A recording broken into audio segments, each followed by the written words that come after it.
you're training dogs for a canine bite team, there are certain things you want that dog to have because it's going to make your life a lot easier when it comes to training.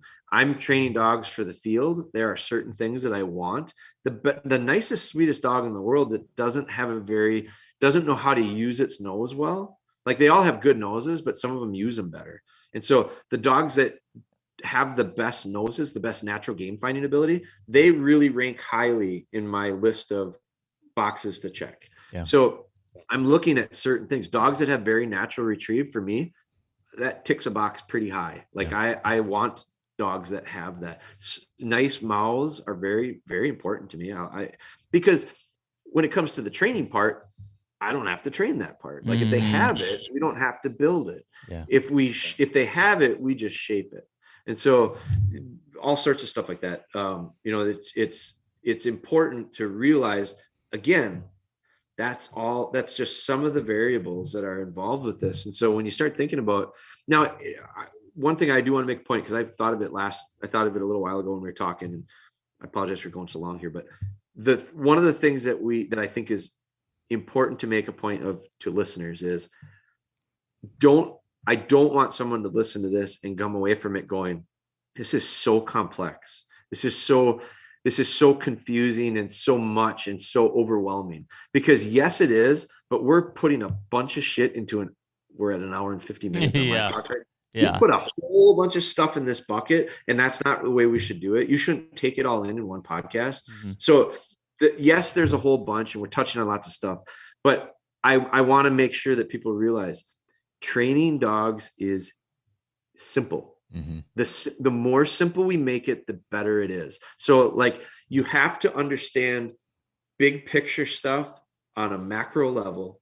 You also have to understand how important and how influential the micro level is to reach the macro. So you got to break it down, but it's nothing. Whoever's listening to this, that goes, bullshit, that's super complicated, which all the stuff you just went through. I want you to think about what you do for a living. And I don't care if you're a NASA person or you're a person that sweeps the gym floor. Mm-hmm. Like, it doesn't matter. There are a lot of levels of complication to what it is you're doing, because the best gym floor sweepers have the best chemicals. They mix them the right way. They do it with certain humidity. Mm-hmm. They do certain things. They keep temperature at a certain level to keep the floor at its tacking. Like, that's just sweeping the floor. Yeah. But the best ones don't just sweep the floor. Yeah. The best NASA guys don't just run numbers. Yeah. Like, there's all sorts of layers in everything that we do that allows us to be good at it. So you don't have to be the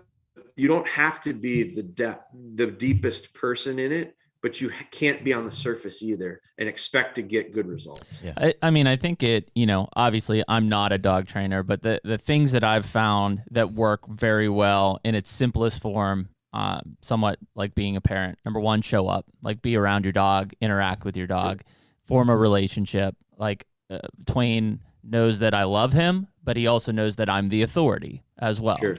And if you can develop just that simple relationship, and you can show up, meaning you interact and you're around your dog, you're off to a good start.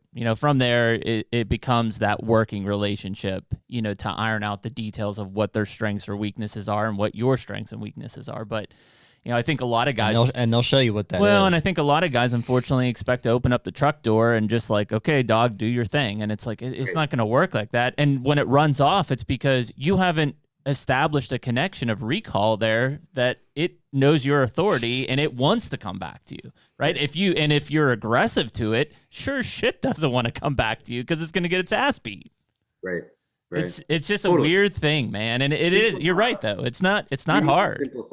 Yeah, we need to have I think a point that needs to be made is there is lots of layers, there's lots of things to think about, but it's not complicated or difficult.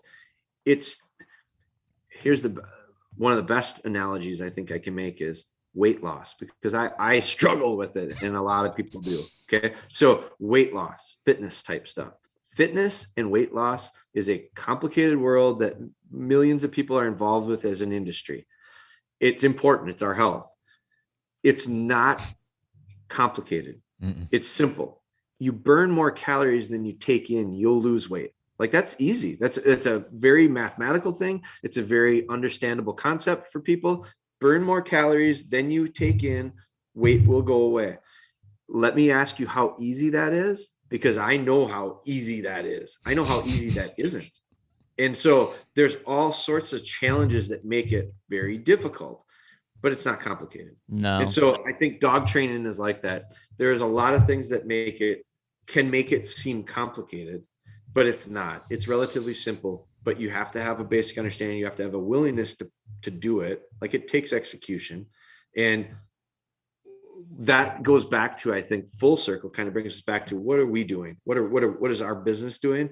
That's what we're trying to fill. We're trying to be able to provide that to your listeners, to any of our customers. We're trying to make that realistic for them to find success with their own dog.